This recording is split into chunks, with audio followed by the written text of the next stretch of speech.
전공의들로 구성된 전공의 협회가 내일 전면 휴진에 들어가고 의사협회는 또 오는 14일 총파업에 들어가기로 했습니다. 지금 코로나 사태 아주 심각한데 이렇게 의료계가 총파업에 들어가게 된다면 얼마나 더 상황이 어려워지겠습니까? 왜 이런 문제가 생겼냐면요. 정부에서 코로나가 장기화될 가능성이 매우 높고 현재 의사도 좀 부족하고 그래서 의료 인력을 늘리기로 했습니다. 그래서 의대 정원을 400명 정도, 4,000명 늘리는 걸로 지금 계획을 하고 있는데 의사협회에서 지금 그렇지 않아도 개원한 의사들이 너무 많아서 먹고 살기 힘든데 4,000명이나 늘리면 우리 어떻게 하란 말이냐. 그리고 인력이 부족해서 그런 게 아니다. 이게 지역 배치가 잘못되고 뭐 배치가 잘못되고 숟갈 안 올려서 지금 그런 거지. 이러면서 지금 반발하는 건데요. 어떻게 생각하십니까? 어떻게 하는 것이 옳을까요? 관련된 녹취를 좀 듣고 패널들과 얘기 나눠보겠습니다. 저희 4대학 의료정책을 저지하기 위해서 대한의사협회는 강경한 투쟁 방법을 택했으며 전 회원 총파업 투쟁을 포함하는 집단 행동 추진이 확정되었음을 알려드린 바이며 환자 생명을 지키는 의사이기에 또한 코로나19 세계적 위기기에 잘못된 정책을 보고도 묵묵히 자리를 지키는 것이 의사된 도리가 아닐지를 우리는 고뇌하고 또 고뇌하였다. 하지만 우리의 망설임을 오히려 일방적이고 비민주적인 정책 추진의 기회로 삼는 정부의 독선을 더 이상은 묵과할 수 없다. 코로나19라는 엄중한 상황에서 일부 의료단체 등이 집단 휴진이나 집단 행동을 논의하는 것은 국민의 안전에 위해가 생길 수 있어 정부는 크게 우려하고 있습니다. 국민들에게 피해를 야기할 수 있는 집단 행동은 자제해 주시고 대화와 협의를 통해 문제를 해결해 나갈 것을 요청드립니다. 어떤 경우에도 국민의 건강과 안전이 위협받아서는 안 된다고 생각합니다. 국민을 생각하는 의료인들의 현명한 판단을 기대합니다. 예, 최수정 평론가. 의사협회 반대하는 입장은 이해가 되지만 지금 이 상황에서 파업하는 것 우려하는 국민들이 많습니다. 대단히 우려스럽죠. 왜냐하면 지금 사실 우리 지금 이 코로나도 코로나지만 사실 우리 공공의료 이력이 아주 상당히 못 미치는 거는 이게 지금 숫자가 증명해 주는데 지금 OECD 국가에 우리 평균에도 못 미친다는 겁니다. 지금 지방 1,000명당 의사 수가 1.5명에 불과하고요. 예. 그러다 보니까 이제 우리 국민들의 지금 여론조사를 해보니까 10명 중 6명이 의료 정원을 확대하는 겁니다. 그러니까 4,000명을 확대하겠다니까 지금 의사협회에서는 사실 지금 이유를 이런 걸 들었어요. 이게 우리가 사전 협의가 안 됐다, 뭐 이런 이유를 드는데 중요한 건 사전 협의 이런 것보다도 물론 정부가 조금 좀 약간 실수한 측면이 있긴 하지만 더 중요한 거는 의료가 국민에게 어떻게 봉사하고 어떻게 헌신해야 되는지가 우리가 다 이게 아는 바 아닙니까? 더군다나 코로나로 인해서 많은 국민들이 또 의료에 대한 그런 어떤 그 고마움과 함께 의료진에 대한 고마움과 함께 이번엔만큼은 의료 인프라를 좀 확충해야 되겠다 이런 절박한 마음들이 많았잖아요. 특히나 이제 지역 같은 경우에는 굉장히 지금 많은 사람들이 의료 인프라에 대해서 굉장히 좀 확충해야 된다는 목소리가 높다고 그럽니다. 그렇기 때문에 저는 더군다나 우리 의사들이 그래도 어떤 다른 분야에 비해서는 고임금 노동자들도 아니겠습니까? 그렇기 때문에 여기에 대한 책임의식을 가지고 이렇게 파업으로만 갈 것이 아니라 정부와 다시 협의를 좀 해야죠. 해가지고 4,000여 명 확보한다는데 그게 그렇게까지 정말 그 파업까지 돌입해야 하는 그런 일인지 모르겠어요. 뭐 의료 수가 문제 때문에 이유는 듭니다만은 그런 것들은 조금 좀 정부와 협상해 가면서 좀 조절해도 될 문제이기 때문에 이렇게 당장 내일 전공의협회가 내일하고 개원으로 구성된 의협이 14일 날 파업하면 이 수술 날짜 받아놓은 국민들은 어떻게 합니까? 이런 점들은 좀 고민했으면 좋겠습니다.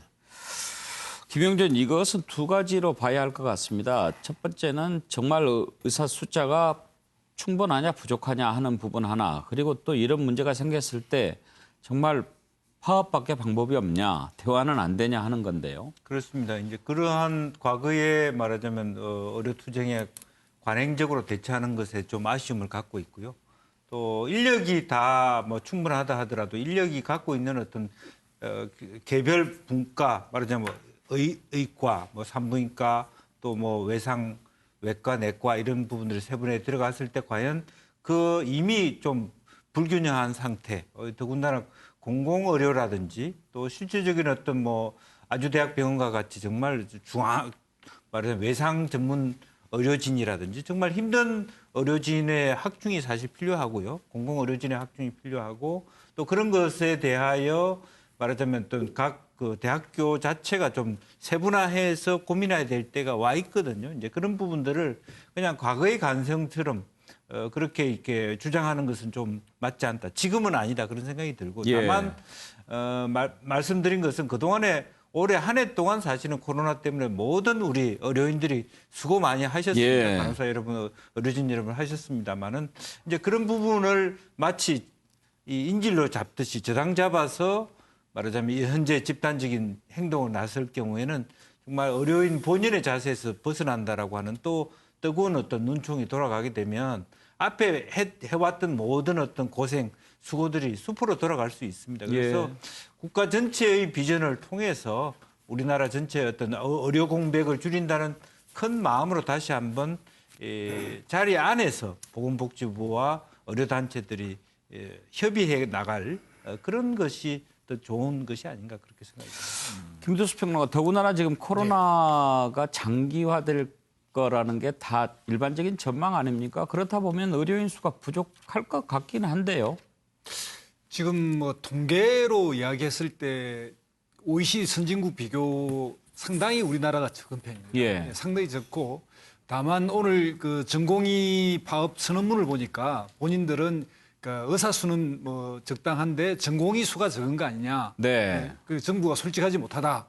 뭐 이런 식으로 이제 비판을 해놓고 또 그 내용 내에는 그 문재인 정부의 의료 정책 자체를 이 파업 선언문에 공산주의라는 말까지 나왔더라고요. 그래서 이 의사들과 의사협회 이 사람들이 너무 불만이 많은 것 같아요. 우리 사회에 제일 불만이 많은데 일반 국민들이 생각할 때는 가장 고수익이지 않습니까? 현재 지금 뭐 대학을 가는 모든 이과 계통의 학생들이 의대부터 가고 의대가 다 차면 다른 과를 가는 이런 우리 사회에서 상당히 최고의 그 지위를 누리고 있는 지인데 왜 이렇게 사회적으로 불만이 많은지 이건 좀 더 연구해봐야 될 일입니다. 뭐 의료 수가 문제든 뭐 여러 가지를 이야기하는데 예. 그래서 좀 전공의들의 그 파업 선언문 이런 데서도 좀 과도한 규정을 하고 좀 과도하게 하고 있지 않느냐 이런 생각이 들고 있습니다. 김한기 변호사. 예. 당연히 뭐 지금 의사 선생님들이 그 파업을 자제하고 처리하는 게 맞고요. 이거는 지금 뭐 비단 뭐 다른 시대도 마찬가지지만 지금 코로나라는 비상신국이 있기 때문에 올 상반기에 사실 우리 대한민국에 있는 의료진들의 그 크다란 헌신과 도움 때문에 그래도 우리나라가 빨리 좀 극복 과정에 있는 거 아니겠습니까? 예. 좀 자제를 부탁드리고요.